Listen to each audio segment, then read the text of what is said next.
within the same vein, how do you navigate generational differences in attitudes toward mental health, particularly, and I would say because of our culture, particularly within Asian families?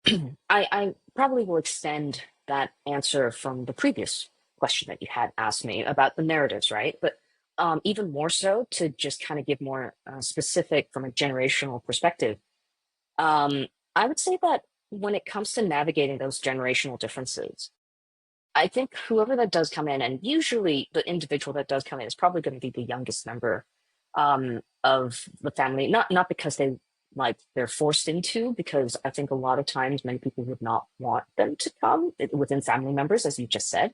There might be a stigma against it and whatnot. So there is, I think, maybe the reluctance of the older generation to participate in it. So one of the big things to kind of understand in terms of those key like generational differences is that it's important to figure out the narrative that everybody has, right? Now, as the individual who comes in to see me, they might not know what the narrative is of those other people, let's say their parents, their grandparents, their great grandparents. However, it's also important to recognize that we're all different. While we all live on the same planet, we are all different. We all have our narratives and we all have our little bubbles. I like to kind of put it that way. It's all our little bubbles. And so when we have our little bubbles, it's going to be different. We're going to knock up against other bubbles, not because we want to, but just because, we've established who our bubbles are, right? What our bubbles are. And so, you know, then understanding that other people might have a different narrative is also really important, I think, for to then be able to separate and say like, oh, this is the reason why they're reacting, the reason why they are saying these things and not necessarily understanding my point of view is because they're steeply rooted in their narrative, in their bubbles, right?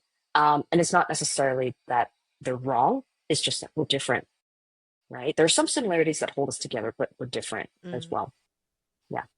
Yeah, that's helpful. I think it's, actually another friend of mine, who you might know as well, because we went to high school together. Hmm. Uh, Hmm. she has been seeing this coach for a long time, and she's very, loud and proud about it. And, and she said actually at the start, it was such a tricky relationship with her parents. And as she started to grow and heal through her coaching experience, it actually shifted their perspective a lot because, they could see that, okay, well, this is clearly helping you.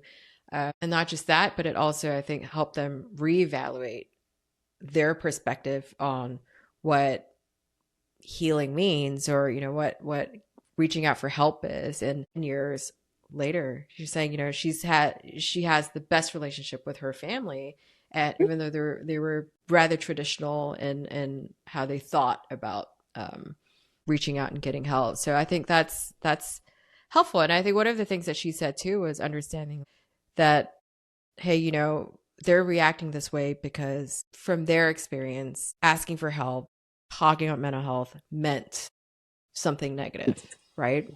Yeah. And I think I certainly feel like I heard a lot of that from the community growing Yes. up, that, oh, okay, I think the first was always, oh, what's wrong with you? Or, what do you need to fix?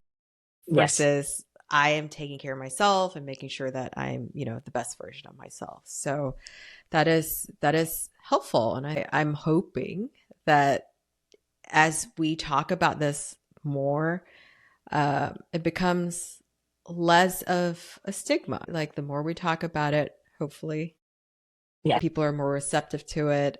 Because I think I can only speak for myself, but I think from a lot of the kids that I've known, and there are friends that I've lost, and I wish that they had the avenues to really seek help, right, and be supported fully. So, yeah. So this is important conversation, and I'm really thankful you're here to talk about this and help us understand.